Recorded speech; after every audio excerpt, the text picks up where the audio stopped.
Ассалаумағалейкум баршаларыңызға.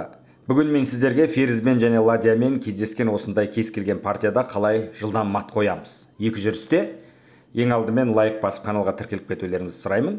Ендеше кеттік. Бұл жерде горизонталь бағытта корольді ығыстырып, осылай мат қоямыз ферзбен. Көріп отырсыздар, екеуі ауыр фигура мат қойып тастады. Келесі тапсырмада дәл осылай линейный мат қоямыз. Мына жерде корольді жылдам екі жүрісте мат қоюымыз керек. Оны қалай жасаймыз? Бірінші қараймыз корольдің орналасқан бағытын. Бұл жерде король бізге горизонталь бағытта, сандар бағыты бойынша мат қойғаннан гөрі, әріптер бағыты бойынша вертикаль бағытта мат қойған ыңғайлы. Көріп отырсыздар, ладьямен шах және ферзбен мат.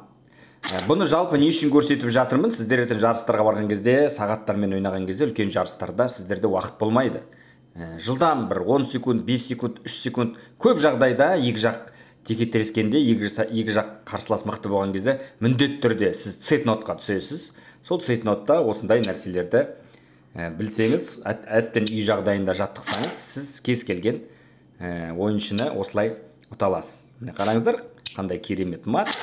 Мен енді маған ыңғайлы болғаннан кейін мен осылай матты қойып жасай беремін. Әптен қол үйренген, сіздерде осылай балдарыңызды шахмат ойнатып, осындай линейный маттарды үйретіңіздер. Енді бұл жерде кейбір жағдайларда логикаға салу керек болады. Бұл жерде енді оңай емес, қалай мат қоям. Бұл жерде осылай жүрем ферзбен, көрдіңіздер, бірден вертикальладым, король амал жоқ үстіге жүрді, и ладьямен бірден мат бердім.